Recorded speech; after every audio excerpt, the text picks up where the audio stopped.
मैं परिंदा नगरी में पहुंचा और परिंदों ने शिकायत की।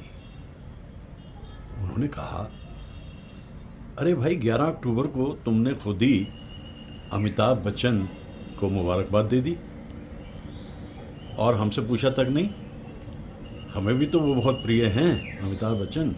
ये बोल रहे हैं परिंदे इस वक्त, नाराज़गी जाहिर कर रहे हैं मुझ पे। सुनिए।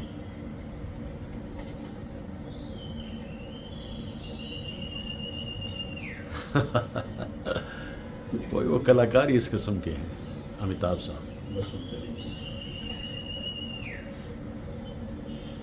तो इनकी नाराज़गी को ध्यान में रखते हुए मैं इन्हें भी ले चलता हूँ उसी दुनिया में जहाँ मैंने अमिताभ बच्चन को याद किया उनकी सालगिरह पे। यानी 83 बरस के हो गए अब, लेकिन जज्बा, जोश और जुनून उतना ही है उनमें जितना इस परिंदे में।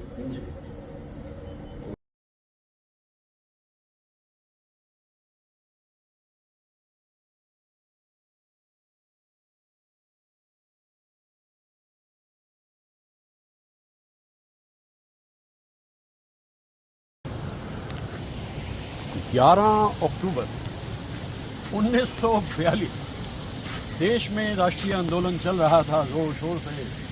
इतने में आमद हुई एक नन्हे से बच्चे की, और पिता जो बहुत ही पढ़े लिखे और पढ़ाने वाले इंसान थे, उन्होंने, भाई बच्चा आया है, इनका नाम इंकलाब रख दो।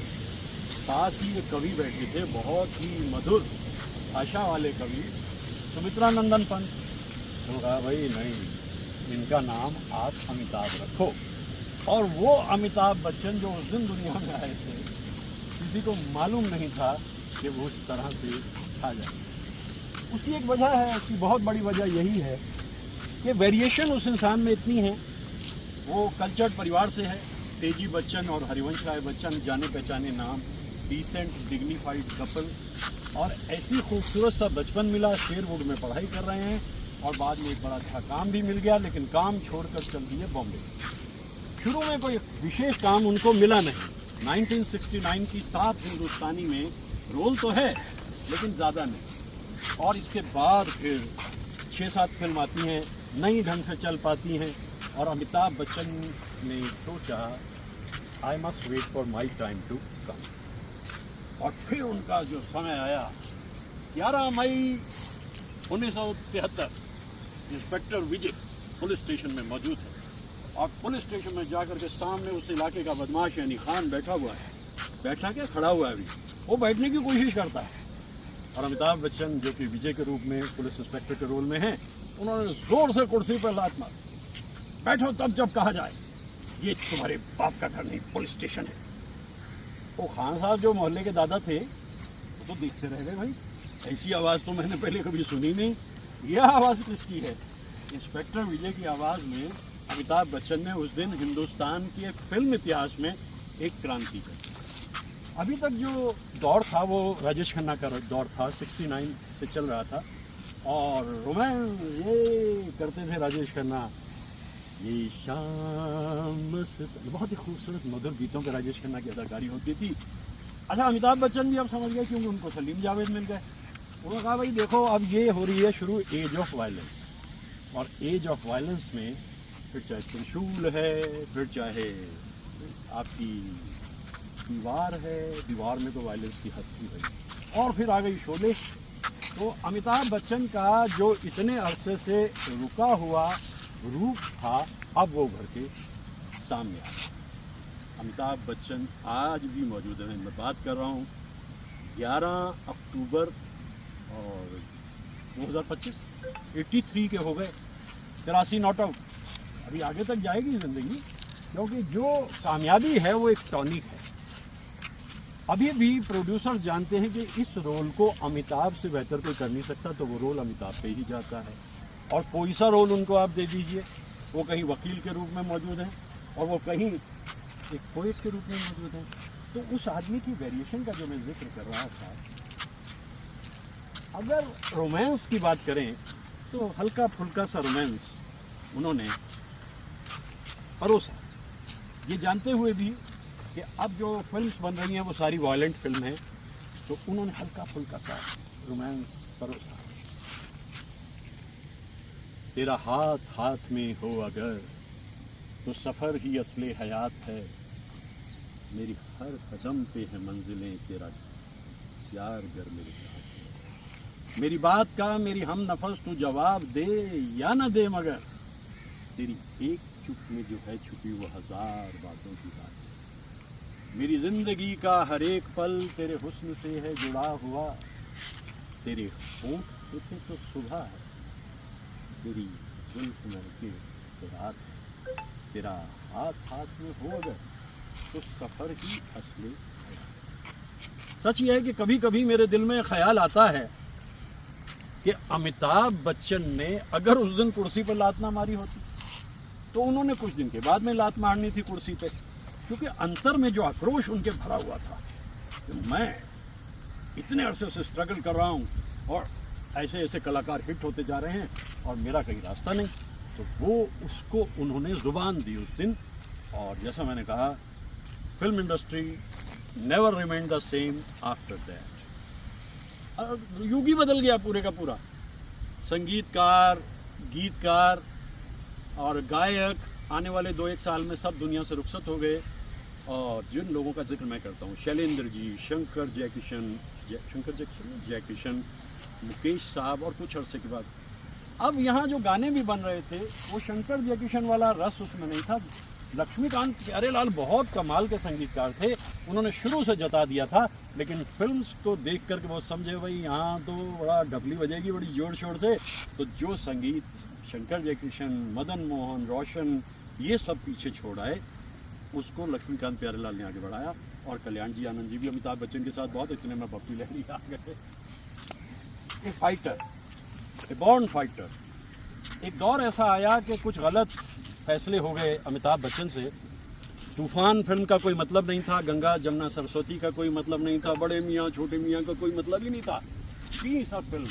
और नतीजा ये निकला कि उन्हें बहुत नुकसान हुआ, डाउन हो गए। और फिर यश चोपड़ा ने उन्हें याद किया, फिल्म मोहब्बतें, नेवर लुक, 25 बरस पिछले बीत भी गए, पता ही नहीं चला। जिस रोल में भी अमिताभ बच्चन मौजूद है भाई, वो रोल तो अपने आप में अनोखा अनूठा होना ही। तो आज ये जैसे 11 अक्टूबर का दिन है, उस पर ऐसे मुझे उनके गीत याद आते हैं।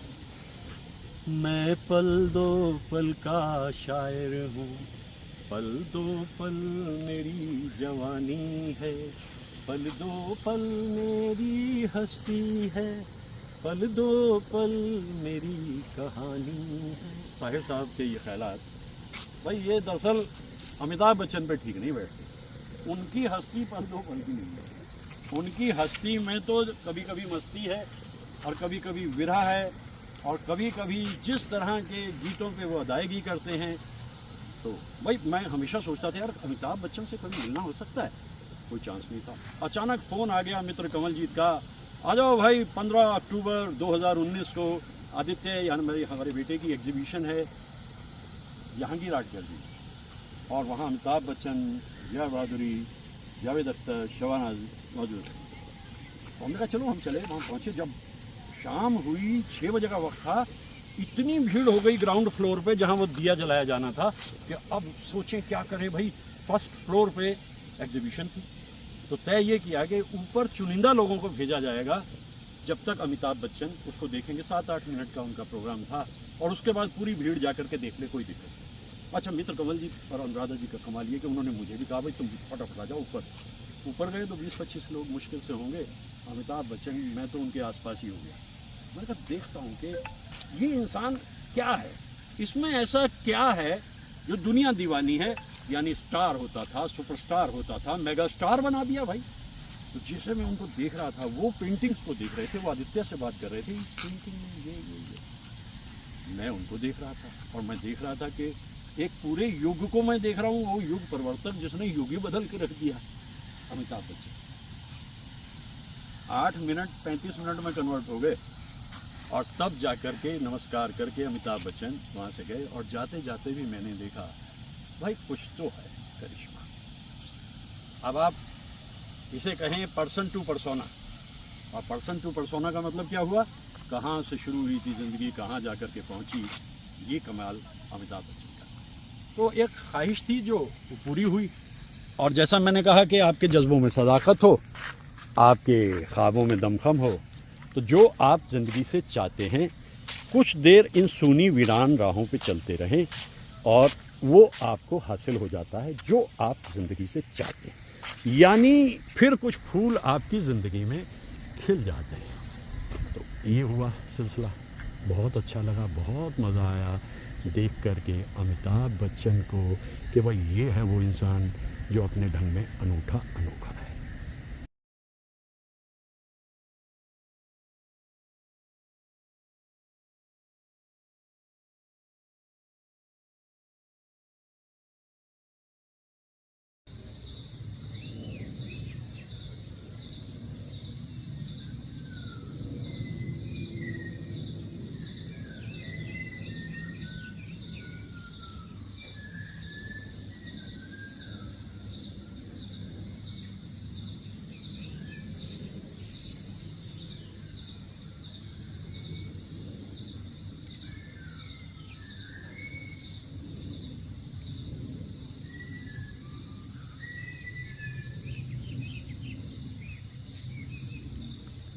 सिर्फ इसकी आवाज़ सुनते रहें बस।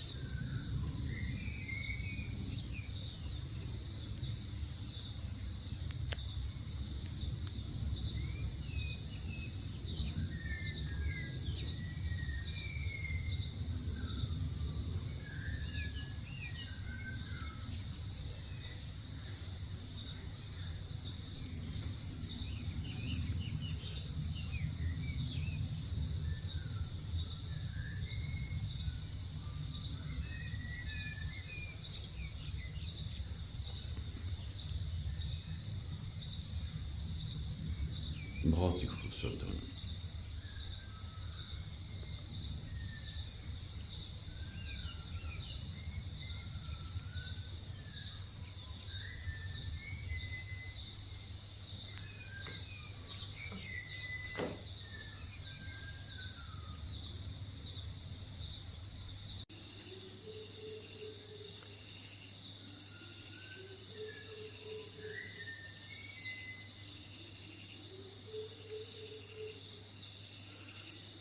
परिंदा नगरी में ये आवाज़ अलग है, मलाबार बर्ड।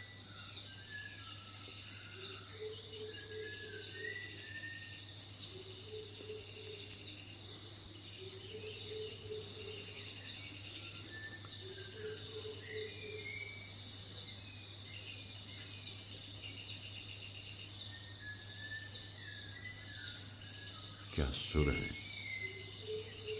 क्या धुन है।